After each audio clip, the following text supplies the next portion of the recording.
नमस्कार, आप देख रहे हैं आवाज एट 9। 4 सितंबर को रघुराम राजन ने एक ट्रेलर दिखाया था। इसमें एक ऐसा आरबीआई गवर्नर दिखा जो बड़े फैसले लेने से नहीं कतराता है, लेकिन पिक्चर अभी बाकी है और इससे पर्दा उठेगा कल, जब रघुराम राजन अपनी पहली क्रेडिट पॉलिसी पेश करेंगे। इस पर डिटेल में कवरेज दिखाएंगे आपको थोड़ी ही देर में। वैसे एक ब्लॉकबस्टर पेश करने में राजन को पूरी सहायता मिली है फेडरल रिजर्व के चीफ बेन बर्नांके से।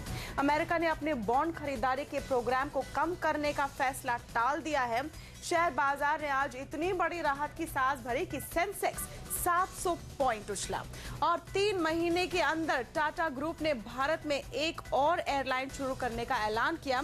इस बार सिंगापुर एयरलाइन का सहयोग होगा और ये फुल सर्विस एयरलाइन होगी, लेकिन इससे एयर एशिया के साथ आने वाली एयरलाइन का क्या होगा, इस पर भी बात करेंगे आगे। मैं हूं तमन्ना, मेरे साथ है विपिन भट्ट। नमस्कार। तो तमन्ना ने आपको बताई कुछ बड़ी खबरें, लेकिन कुछ और भी खबरें हैं जो सुर्खियां बनकर सामने आ रही, उन पर भी एक नजर। डॉलर की अतिरिक्त सप्लाई पक्की होने से रुपए का दबदबा बढ़ा, 2.5% मजबूत होकर 62 के नीचे आया। सोने चांदी को भी मिली मजबूती। आरबीआई से इशारा मिलने के पहले ही स्टेट बैंक ने चली चाल, कर्ज और जमा के ब्याज पर करीब 2.25% की बढ़ोतरी की। प्याज की कीमत थामने के लिए सरकार ने आखिरकार एक कदम उठाया, मिनिमम एक्सपोर्ट प्राइस 1.5 गुना बढ़ाया। और दिवाली से पहले कार कंपनियों में दाम बढ़ाने की होड़, टोयोटा के बाद अब hyundai, जनरल मोटर्स ने भी बढ़ाए कारों के दाम। इसके अलावा एप्पल के प्रोडक्ट इस्तेमाल करने वालों का आज से बदल जाएगा एक्सपीरियंस। नया ऑपरेटिंग सिस्टम लॉन्च हुआ, बताएंगे इसको एक्टिवेट करने का तरीका।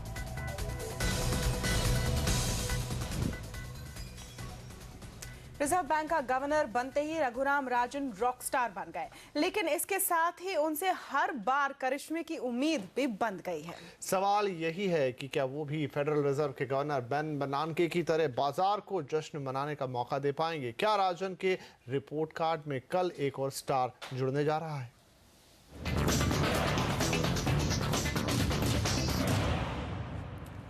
कल आने वाली क्रेडिट पॉलिसी में रिजर्व बैंक क्या कदम उठा सकता है, ये बताने के लिए हमारे साथ अब जुड़े हमारे बैंकिंग एडिटर प्रदीप पंड्या और साथ ही हमारी संवाददाता कविता कृष्णन बताएंगे कि बैंकर्स क्रेडिट पॉलिसी से क्या उम्मीद कर रहे हैं। प्रदीप, क्या माने बेन बर्नांके ने रघुराम राजन की राह आसान कर दी है? ऐसा कहा जा सकता है, लेकिन अगर आप देखें तो इमीडिएट तौर पे क्या कोई रेट कट या सीआरआर कट जिसकी हम आम तौर पे बात किया करते हैं, इसकी जगह इस बार सवाल ये उठाया जा रहा है कि जो रेस्ट्रिक्शंस लगे हैं, जो तमाम बदलाव किए गए हैं रेट के स्ट्रक्चर में, क्या उसमें कोई ढील दी जाएगी। बैंकर्स ये उम्मीद कर रहे हैं कि रुपए को बचाने के लिए जिस तरह से आरबीआई ने मार्जिनल स्टैंडिंग फैसिलिटी का जो रेट है, जो रेपो से 1% ऊपर हुआ करता था, उसको 3% ऊपर खींच दिया, तो वो 10.25 हो चुका है, उसमें आधे से 1% की कटौती की जाए। साथ ही साथ सीआरआर में जो ये नियम था कि डेली बेसिस पे बैंकर्स अपने सीआरआर के कुल जो अमाउंट है उसका 70% तक मेंटेन करते थे और 15 दिन में एक बार 100% मेंटेन करना होता था। ऑल्टरनेट फ्राइडे को उसको जो 99% कर दिया गया है, वहाँ थोड़ी ढील दी जाए, ये एक उम्मीद ज़रूर की जा रही है लोगों की ओर से। लेकिन कोई बहुत मेजर स्टेप क्या रघुराम राजन ले पाएंगे अगर वो महंगाई को भी ध्यान में रखते हैं, अगर वो इस बात को भी ध्यान में रखते हैं कि रुपए में काफ़ी अप्रिसिएशन तो हो चुका है, लेकिन क्या ये सस्टेनेबल होगा या नहीं। एक और ख़ास बात ध्यान में रखने वाली ये भी है कि ब्याज दरों के अलावा रघुराम राजन की नज़र खास तौर पे चूंकि रुपए पे होगी, तो रुपए को सपोर्ट करने के लिए क्या वो कुछ और नया तरीका निकालेंगे, क्या वो कुछ और, जैसे उन्होंने पहले स्वैप की सुविधा दी थी, उसी स्वैप की फैसिलिटी को और अट्रैक्टिव बनाएंगे, या फिर उसके साथ कुछ और जोड़ना चाहेंगे ताकि जो गेन्स हुए हैं, जो बढ़त हासिल हुई है, वो आगे सस्टेन करती रहे, आगे भी बरकरार रहे। इस पर भी सभी की नज़र होगी। लेकिन खास बात यहाँ भी है कि रुपए में भी जो बढ़त आई है उसकी बड़ी वजह यह है कि जो सबसे बड़े डॉलर के खरीदार होती हैं ऑयल मार्केटिंग कंपनीज, उनको बाहर कर दिया गया है। तो सबसे पहले शायद ये ज़रूरी है कि उनको बाजार में लाया जाए। तो इस समय जो फॉरेक्स मार्केट है या जो डेट मार्केट है वो बहुत ही डिस्टॉर्टेड है, उस वहाँ पे वापस से उसको नॉर्मल करने के लिए पहले रघुराम राजन को काफ़ी कदम उठाने हैं। इधर बैंकर्स कल रघुराम राजन से क्या उम्मीद लगाकर बैठे हैं, आइए बात करते हैं कविता से। कविता, पोल क्या कह रहा है? क्या बैंकर्स को कल दरों में कटौती की कोई उम्मीद नजर आ रही है? जी, उम्मीद तो यहाँ पर यही बन रही है कि जिस फील गुड फैक्टर के साथ गवर्नर राजन ने एंट्री किया था, वो इसी फील गुड फैक्टर को बरकरार रखेंगे, उसी की कोशिश करेंगे। हालांकि बड़े कदम वो उठाएंगे उसकी उम्मीद यहाँ पर कम ही है, इसलिए आप देखेंगे हमारे पोल में भी कि 85% यानी जो मेजॉरिटी है बैंकर्स का, उनका मानना है कि रिपो रेट में वो किसी तरह के बदलाव नहीं करेंगे कल। हालांकि बाजार को उम्मीद ये है कि वो नकदी बढ़ाने के लिए कोई ठोस कदम उठा सकते हैं। दो तरीके हैं, एक तो 85% ये मानते हैं कि जो बैंकों को CRR में 99% का लेवल मेंटेन करना पड़ रहा है रोज़ाना, यानी रोज़ाना उन्हें 4% अपने डिपॉजिट्स का 4% रिजर्व बैंक के पास मेंटेन करना पड़ रहा है, उसमें किसी तरह की नरमी आ सकती है। शायद जो पुराना प्रैक्टिस था कि वो 15 दिन में एक बार ही ये लेवल मेंटेन करे, उस पर लौटने की बात RBI कर सकता है यहाँ पर। साथ ही जो MSF है, 95% लोगों का मानना है कि MSF में कटौती किया हो सकती है, 1% तक की कटौती की उम्मीद है उनको। इससे जो है MSF का जो दर है वो 10.25% से घटकर 9.25% पर आ जाएगा और बैंकों को जो इमरजेंसी में नकदी उठाना पड़ता है RBI से, वो कुछ सस्ता हो सकता है यहाँ पर। हालांकि सभी बैंकर एक मत है कि गवर्नर राजन का जो फोकस रहेगा वो ग्रोथ पर रहेगा, ग्रोथ को बूस्ट करने में रहेगा। इसके लिए वो शायद कोई ठोस कदम नहीं उठाए, लेकिन नकदी बढ़ाने जैसे कदम उठाकर भी वो सेंटीमेंट को यहाँ पर बूस्ट कर सकते हैं। महंगाई पर भी नजर रहेगा गवर्नर राजन का। 35% बैंकर्स मानते हैं कि महंगाई उनके लिए एक बहुत बड़ा कंसर्न रहेगा। रुपए पर 20% लोगों का ही मानना है कि रुपए के लिए कोई बड़ा कदम गवर्नर राजन कल उठा सकते हैं। जी बिल्कुल, शुक्रिया कविता और प्रदीप। और आनंद राठी फाइनेंशियल सर्विसेज के चेयरमैन आनंद राठी का मानना है कि फिलहाल ब्याज दर कम करना जरूरी है, बाजार में लिक्विडिटी बढ़ाने के लिए RBI को दरों में कटौती करनी चाहिए। मॉनेटरी पॉलिसी में इंटरेस्ट को कम करना बहुत जरूरी है to give a signal to the market, because दो बड़ी प्रॉब्लम है। इंटरेस्ट रेट्स हाई है जो अफेक्ट कर रही है दोनों कंजम्पशन और इन्वेस्टमेंट्स को, और साथ ही साथ लिक्विडिटी बहुत टाइट कर रखी है। अपने यहाँ ये कहना है कि लिक्विडिटी अगर इंक्रीज करेंगे तो इन्फ्लेशन हो जाएगा, पर आप अगर देखें कि सारा इन्फ्लेशन जो अपने यहाँ है, most of it is supply side. लेकिन बैंक ऑफ बड़ौदा के एग्जीक्यूटिव डायरेक्टर P श्रीनिवासन का मानना है कि reserve bank governor Raghuram Rajan के पास ब्याज दर घटाने की गुंजाइश नहीं है। Current account deficit is still high. Inflation, assumably consumer price index is around 10% and above 10%. It is still going up. Food inflation, you have seen it is quite a high percentage. Food inflation is going up. So the opportunities for the governor are not much widespread for him to really look into any major steps as far as the monetary loosening or anything happening. और कल रघुराम राजन के पास कौन से फैसले लेने की गुंजाइश है और वो फेडरल रिजर्व की तरह क्या दरियादिली दिखा पाएंगे, इस पर देखिए हमारे खास पेशकश जुगलबंदी आज रात 10 बजे।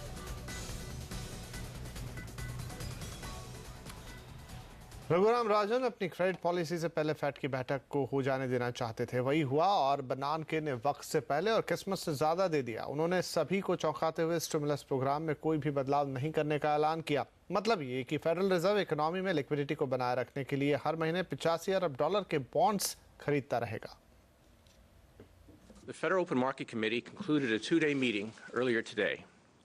As you already know from our statement, the committee decided today to keep the target range for the federal funds rate at 0 to 1/4% and to make no change in either its asset purchase program or its forward guidance regarding the federal funds rate target. The tightening of financial conditions observed in recent months, if sustained, could slow the pace of improvement in the economy and the labor market. In addition, federal fiscal policy continues to be an important restraint on growth and a source of downside risk.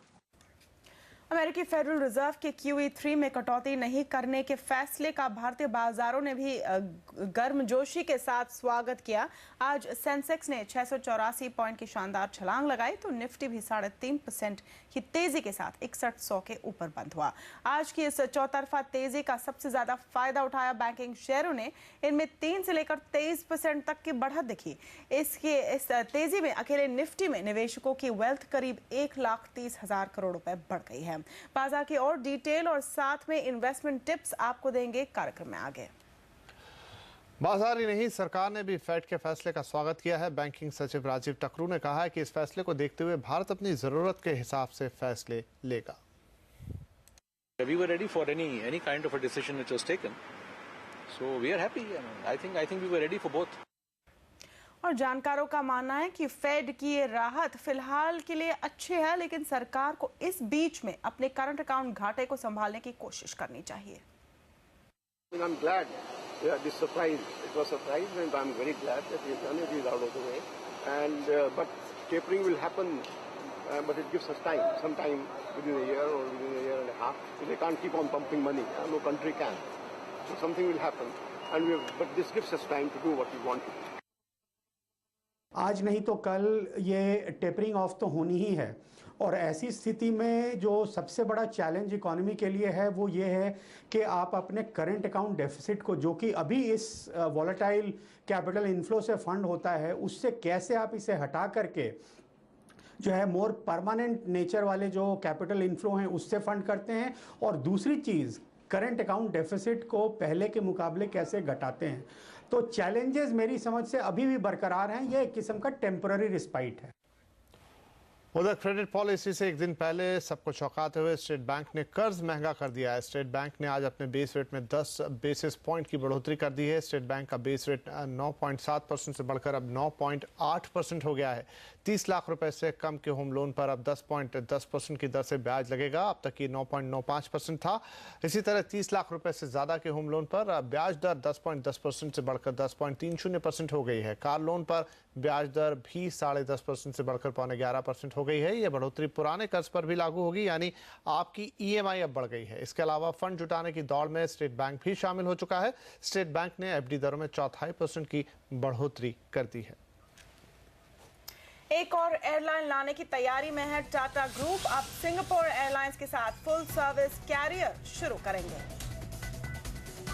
लेकिन air Asia के साथ deal पर इस ऐलान का क्या होगा असर, बात करेंगे आगे एविएशन एक्सपर्ट परवेज दमानिया से। इस ब्रेक के बाद लंबे वक्त से एविएशन के बाजार में उतरने का इंतजार कर रहा टाटा ग्रुप अब इस बिजनेस में तहलका मचाने की तैयारी कर रहा है। इस साल जुलाई में टाटा ग्रुप ने मलेशिया की low cost airline air Asia के साथ भारत में सर्विस शुरू करने का ऐलान किया, और अब टाटा सन्स सिंगापुर एयरलाइंस के साथ भारत में फुल सर्विस एयरलाइन शुरू करेगी। इसके लिए टाटा सन्स और सिंगापुर एयरलाइंस ने एक करार भी किया है।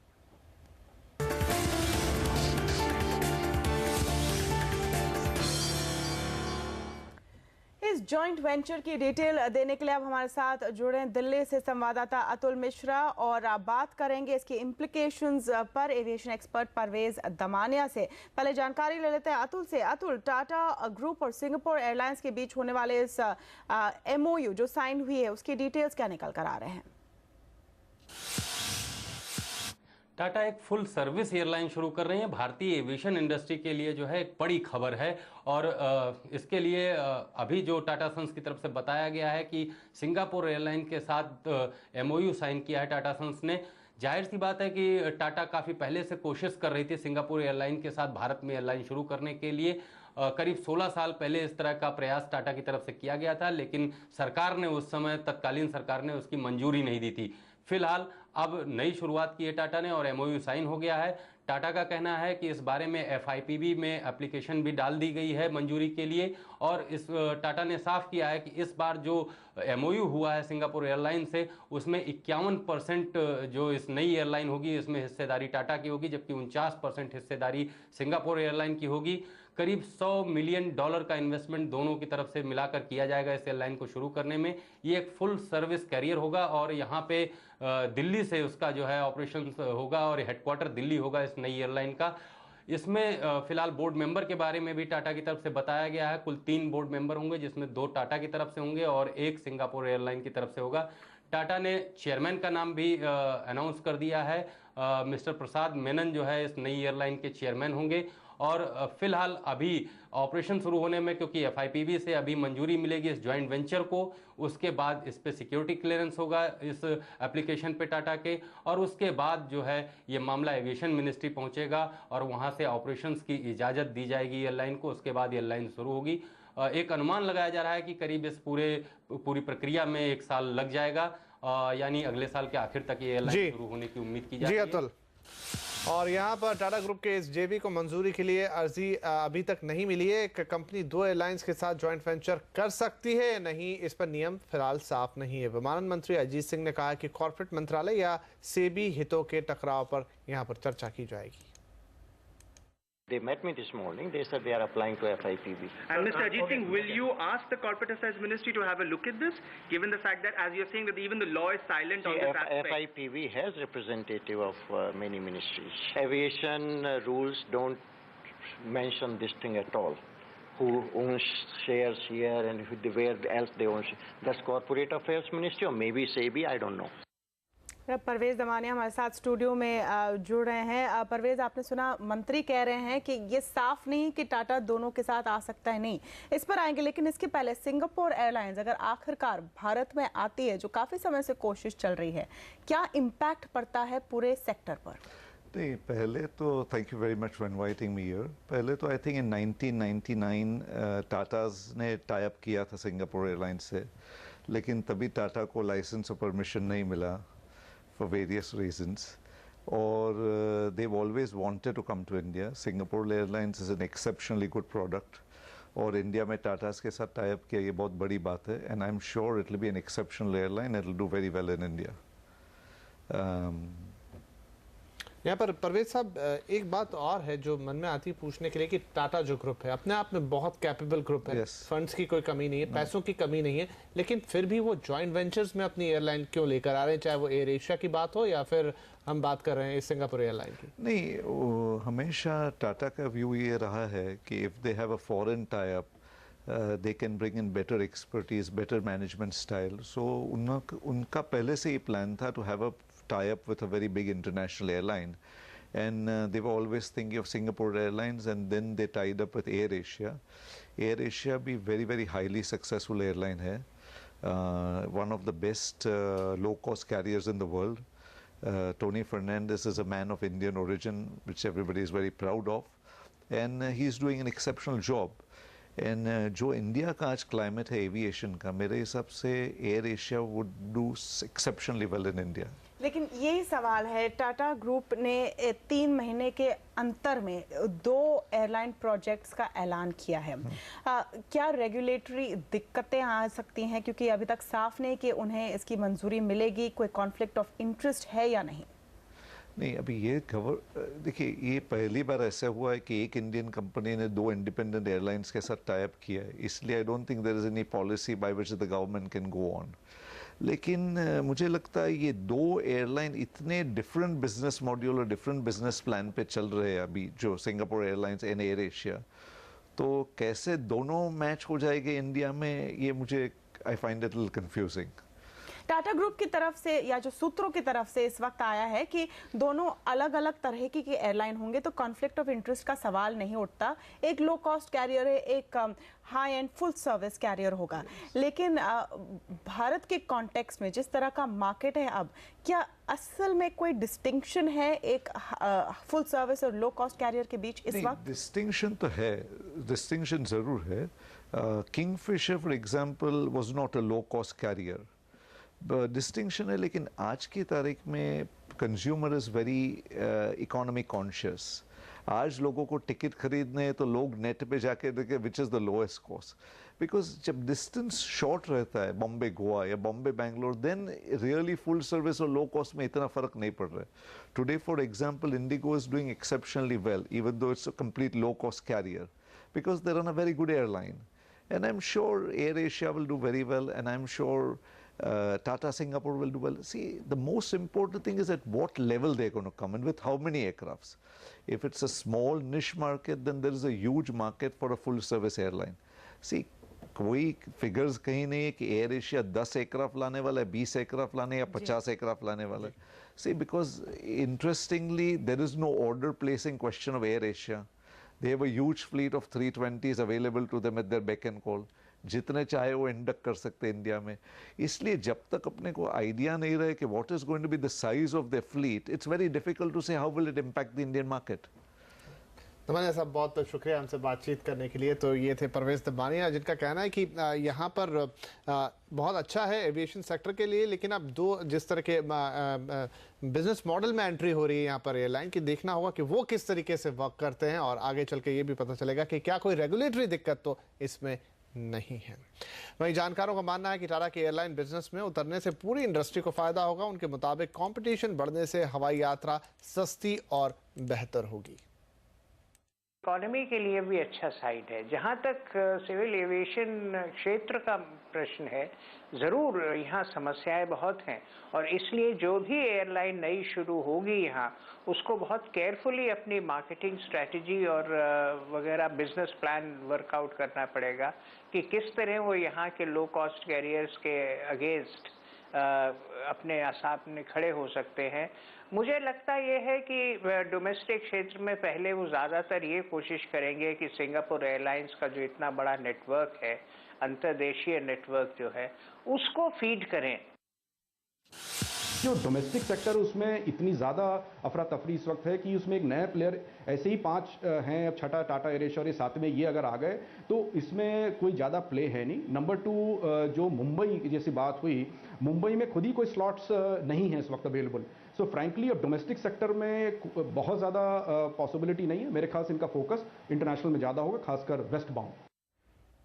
और फेडरल रिजर्व के फैसले से झूम उठा बाजार, सेंसेक्स आज 700 पॉइंट चढ़ा और सोने चांदी में भी रही चमक। ताजा रेट इस ब्रेक के बाद।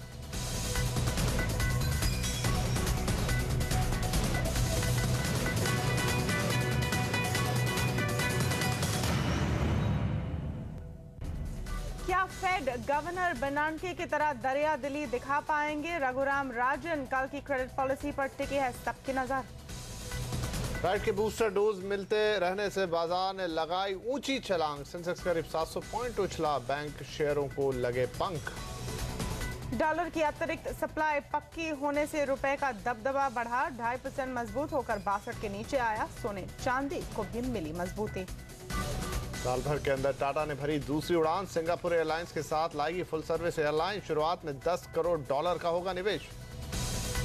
आरबीआई से इशारा मिलने के पहले ही स्टेट बैंक ने चली चाल, कर्ज और जमा के ब्याज पर करीब 2.5% की बढ़ोतरी की। और दिवाली से पहले कार कंपनियों ने दाम बढ़ाने की होड़। टोयोटा के बाद अब हुंडई, जनरल मोटर्स ने भी बढ़ाए कारों के दाम। अमेरिकी फेड ने आज बाजार को खुश कर दिया। QE3 में कटौती नहीं होने से बाजार इतने खुश हुए कि सेंसेक्स ने 684 पॉइंट की छलांग लगा दी। एक वक्त तो ये तेजी 750 पॉइंट से ज्यादा की थी। सेंसेक्स ने मई 2009 के बाद सबसे बड़ी छलांग लगाई है।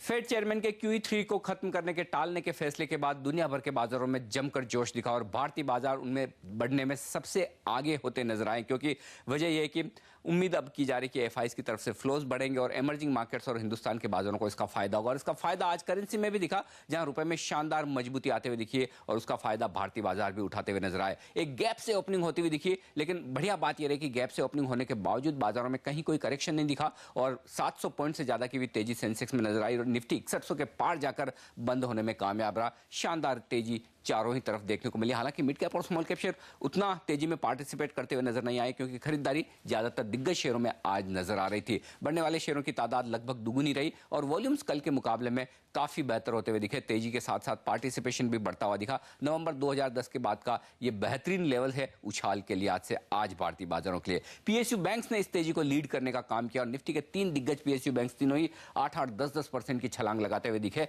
SBI ने इस तेजी को लीड किया। वहीं प्राइवेट सेक्टर बैंक्स भी पीछे नहीं थे। कल की तेजी को आगे बढ़ाने का काम इन्होंने किया। कोटक, एक्सिस, इंडसइंड जैसे शेयरों में तो अच्छी उछाल दिखी ही, लेकिन ICICI और यस बैंक इसका जिक्र करना होगा, जो कि आज का स्टार परफॉर्मर था। 22-23% की बड़ी उछाल के साथ ये बंद होते हुए दिखा। इनके अलावा कई मिड कैप बैंक्स ऐसे थे जहां पर बड़ी तेजी होती हुई दिखी। इंडियन बैंक्स को देखिए, इंडियन बैंक को 13% का उछाल दिखा। वहीं OBC जैसे शेयरों में भी अच्छी उछाल दिखी। केनरा बैंक, देना, IOB जैसे शेयरों पर भी आज अच्छी खासी खरीदारी देखने को मिली। इसके अलावा फाइनेंशियल सर्विसेज सेक्टर के दूसरे स्टॉक्स भी काफी मजबूत थे। निफ्टी का स्टॉक IDFC और LIC हाउसिंग भी आज अच्छी मजबूती के साथ बंद हुआ। रियल एस्टेट शेयर कल से मजबूत थे, आज मजबूती और बेहतर होती हुई दिखी। DLF ने लीड किया 7% की तेजी के साथ और mid cap real estate share भी आज मजबूत ही नजर आए। मेटल शेयरों में इस उम्मीद में तेजी दिखी कि Q3 खत्म होने का फैसला टल गया है, अब कमोडिटीज में भी तेजी बनेगी। टाटा स्टील में आज बड़ा उछाल नजर आया। वहीं ऑयल एंड गैस स्पेस में से ONGC और BPCL ने निफ्टी को आगे बढ़ाने में अपना योगदान दिया। इसके अलावा जिन शेयरों से बड़ा एक्शन आता हुआ दिखा निफ्टी पर, वो एशियन पेंट्स, JP एसोसिएट और हिंदुस्तान यूनिलीवर जैसे शेयर थे और साथ ही अंबुजा, L&T, टाटा पावर जैसे शेयरों में भी अच्छी खासी खरीदारी आज दिखी। तो बेहतर मूड के बीच में आज शानदार क्लोजिंग और कल है अब बाजारों को RBI की पॉलिसी का इंतजार। फिलहाल बाजार में शानदार तेजी है, ऐसे में भी जानकार कुछ शेयरों में निवेश का मौका बता रहे हैं। आइए जानते हैं कि इस तेजी में कहां पैसे बन सकते हैं। We continue to like Bajaj Auto and M&M in the auto sector. Banks I'm not that excited about because I think NPL problems is quite large over there. Then you have smaller names like I would say Rallis, Concor, which look quite decent because these are companies which do not depend that much on the state of the economy.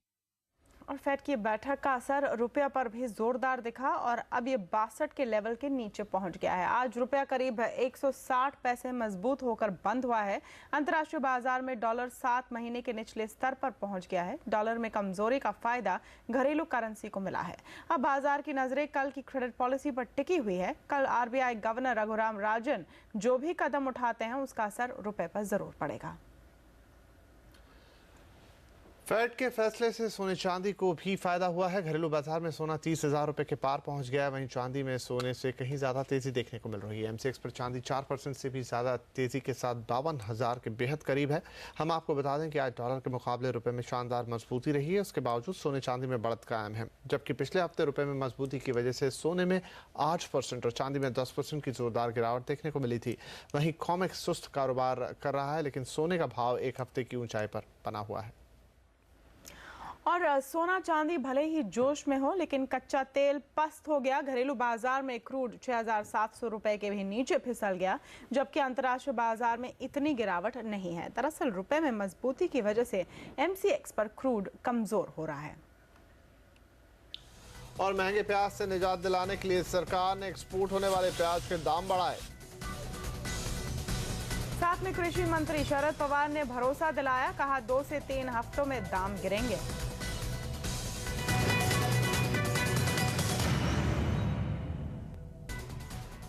महंगाई के आंसू रुला रहे प्याज के दाम काबू करने के लिए सरकार ने इसका MEP यानी मिनिमम एक्सपोर्ट प्राइस $600 प्रति टन से बढ़ाकर $900 प्रति टन कर दिया है।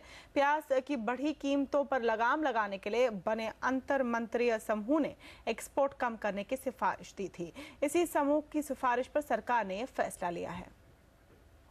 वैसे प्याज का MEP बढ़ाने से खास फायदा नहीं होने वाला है, क्योंकि घरेलू बाजार में प्याज के दाम आसमान पर पहुंचने की वजह से इस साल इसका ज्यादा एक्सपोर्ट नहीं हुआ है। पिछले साल अप्रैल से अगस्त के बीच जहां करीब 8.5 लाख टन प्याज का एक्सपोर्ट हुआ था, वहीं इस साल अप्रैल से अगस्त के बीच 7 लाख टन से भी कम प्याज का एक्सपोर्ट हुआ है, जो पिछले साल के मुकाबले 18% तक कम है।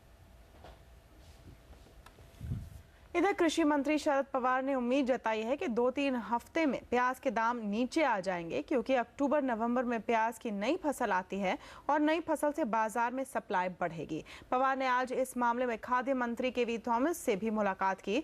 साल भर में प्याज का भाव 20 से बढ़कर 80 रुपए किलो तक पहुंच गया है और माना जा रहा है कि इसकी सबसे बड़ी वजह है जमाखोरी। लेकिन कृषि मंत्री शरद पवार कह रहे हैं कि जमाखोरी के लिए उनकी पार्टी जिम्मेदार नहीं है। प्रधानमंत्री अगले हफ्ते अमेरिका के दौरे पर जाने वाले हैं और उससे पहले भारत अमेरिका के बीच परमाणु समझौते को लेकर माहौल गर्म हो रहा है। सूत्रों के मुताबिक cabinet committee on security NPCIL और अमेरिकी कंपनी वेस्टिंग हाउस के बीच सौदे को मंजूरी देने की तैयारी में है। सूत्र कह रहे हैं कि सरकार अमेरिकी दबाव में झुक सकती है और न्यूक्लियर लायबिलिटी कानून पर अमेरिका की शर्तों के मुताबिक ढील दे सकती है, लेकिन सरकार का कहना है कि अब तक अमेरिका के साथ परमाणु करार हुआ नहीं है। विदेश मंत्री सलमान खुर्शीद का कहना है कि करार पर बातचीत चल रही है और भारत के लिए सबसे सही फैसला ही लिया जाएगा। There is intense pressure. Negotiations take place with the maximum position and the minimum position, and there is within that there's a range of accommodation. There is that is legitimate, acceptable, and possible. But you try to get the best bargain for yourself, and I think that's why protracted negotiations take place, that we must, for India, get the best bargain. Rape के आरोपी राजस्थान के मंत्री बाबूलाल नागर ने इस्तीफा दे दिया और आदर्श society घोटाले में सीबीआई ने गृह मंत्री सुशील कुमार शिंदे को क्लीन चिट दे दी। देखिए ऐसी बड़ी खबरें सिर्फ 2 मिनट में।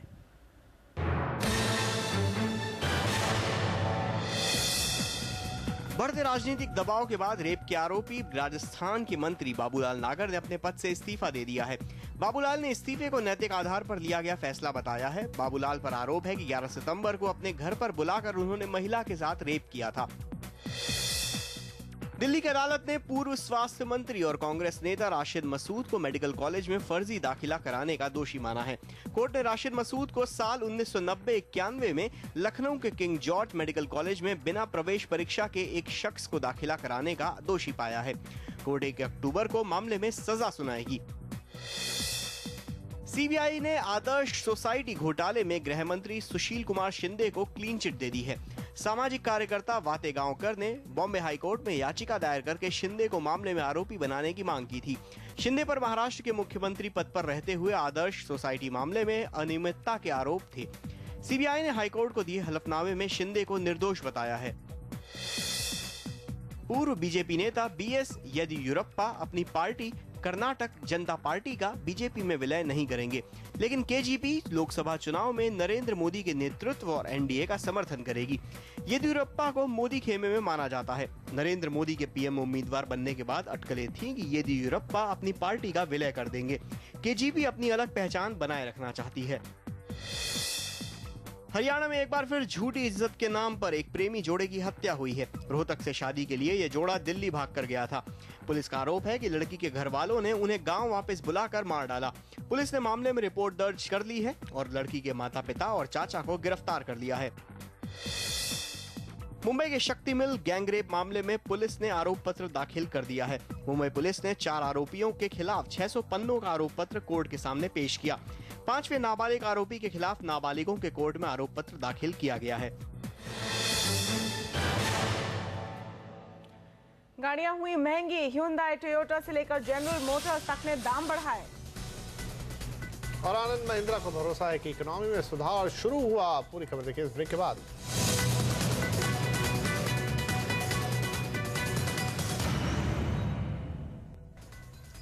दिवाली का डिस्काउंट देने से पहले कार कंपनियों ने दाम बढ़ाने शुरू कर दिए हैं। जी हां, हुंडई ने कारों के दाम 4,000 रुपए से 20,000 रुपए तक बढ़ाए हैं। हाल ही में लॉन्च हुई ग्रैंड i10 को छोड़कर हुंडई ने बाकी सभी मॉडल्स महंगे कर दिए हैं और बढ़े हुए दाम 1 अक्टूबर से लागू हो जाएंगे।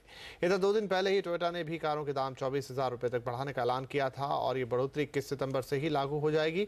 हालांकि टोयोटा ने सभी मॉडल्स के दाम नहीं बढ़ाए हैं। दोनों कंपनियों का कहना है कि हाल ही में रुपए में आई गिरावट और महंगाई की वजह से कच्चे माल का दाम काफी बढ़ गया है और अब उनके पास दाम बढ़ाने के अलावा कोई दूसरा चारा नहीं है। सितंबर के पहले हफ्ते में जनरल मोटर्स ने 3 मॉडल्स के दाम में 10,000 रुपए तक बढ़ोतरी की थी। सितंबर की शुरुआत में ही फोर्ड ने भी कई मॉडल्स के दाम 1 से 5% तक बढ़ाए थे। यही नहीं, luxury car maker Mercedes, Audi और BMW भी हाल में दाम बढ़ाने का ऐलान कर चुके हैं। और टाटा मोटर्स भी पैसेंजर कारों के दाम 1 से 1.5% तक बढ़ाने की तैयारी में है। हालांकि मारुति का कहना है कि वो हालात का आकलन कर रही है और इसके बाद ही कोई फैसला लेगी। घरेलू इकोनॉमी में सुधार के संकेत अब दिखने लगे हैं, ये मानना है महिंद्रा ग्रुप के CMD आनंद महिंद्रा का। आनंद महिंद्रा के मुताबिक देश की फंडामेंटल्स उतने खराब नहीं है जितना माहौल नेगेटिव है। I believe there is light at the end of the tunnel. It may not be a headlamp. It's more like the light that comes from an ignition spark, but there is a spark at the end of the tunnel. I frankly at this point believe that India was I think oversold, if you will. There was just too much negativity. Quadricycle को चलाने की इजाजत दी जाए या नहीं, इस पर सड़क परिवहन मंत्रालय ने सभी संबंधित पक्षों की राय मांगी है। लोगों को ये राय इस महीने के अंत तक दे देनी है। बजाज ऑटो अपनी क्वाड्रिसाइकिल के साथ तैयार है, जबकि दूसरी कंपनियां फिलहाल इसकी इजाजत देने पर एतराज जता रही है। सरकार ने इसी साल मई में दिल्ली में क्वाड्रिसाइकिल चलाने की इजाजत दी थी। क्वाड्रिसाइकिल के लिए सरकार को अलग कैटेगरी बनानी होगी और इसके नियम भी अलग होंगे। क्वाड्रिसाइकिल करीब करीब ऑटो जैसी होगी, लेकिन इसके 4 पहिया होंगे और दरवाजे भी लगे होंगे। इसकी छत सख्त होगी। सरकार ने इसे चलाने के लिए कई शर्तें रखी है, जैसे ये शहर के अंदर ही चल सकेंगी। अधिकतम वजन 5 क्विंटल से कम होगा। स्पीड भी 70 किलोमीटर से ज्यादा नहीं होगी। और आज से बदल गया आईफोन का एक्सपीरियंस। नया ऑपरेटिंग सिस्टम कैसे काम करता है, ये बताएंगे थोड़ी ही देर में।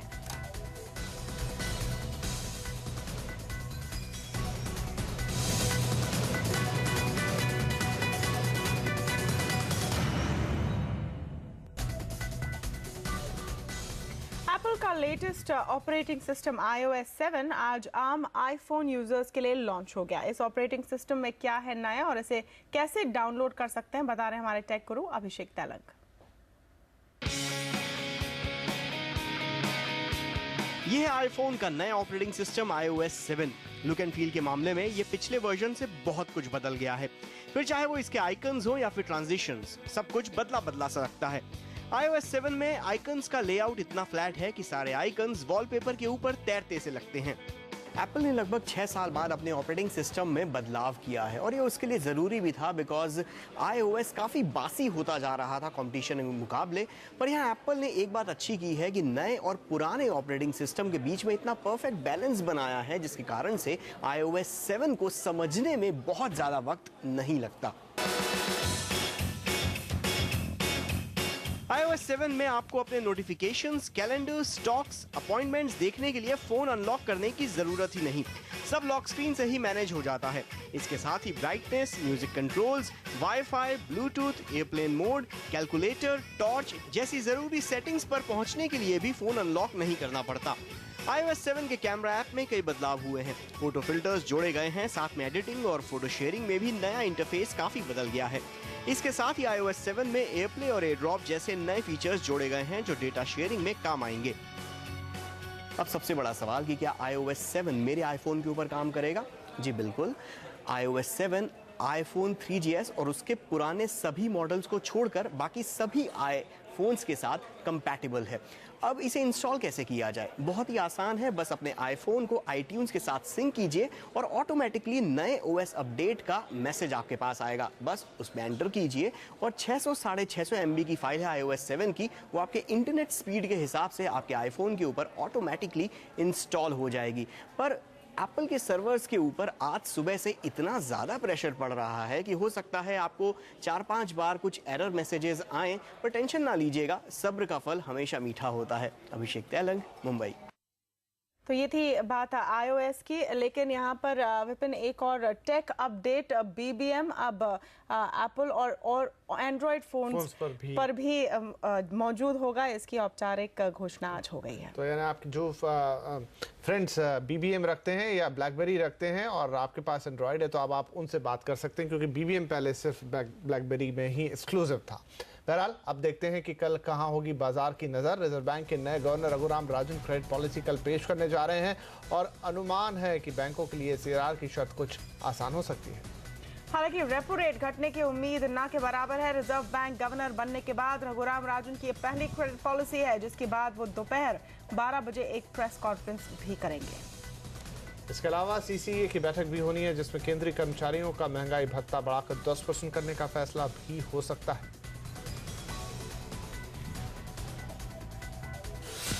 और आवाज एट 9 में फिलहाल इतना ही। आपसे फिर होगी मुलाकात, तब तक के लिए नमस्कार।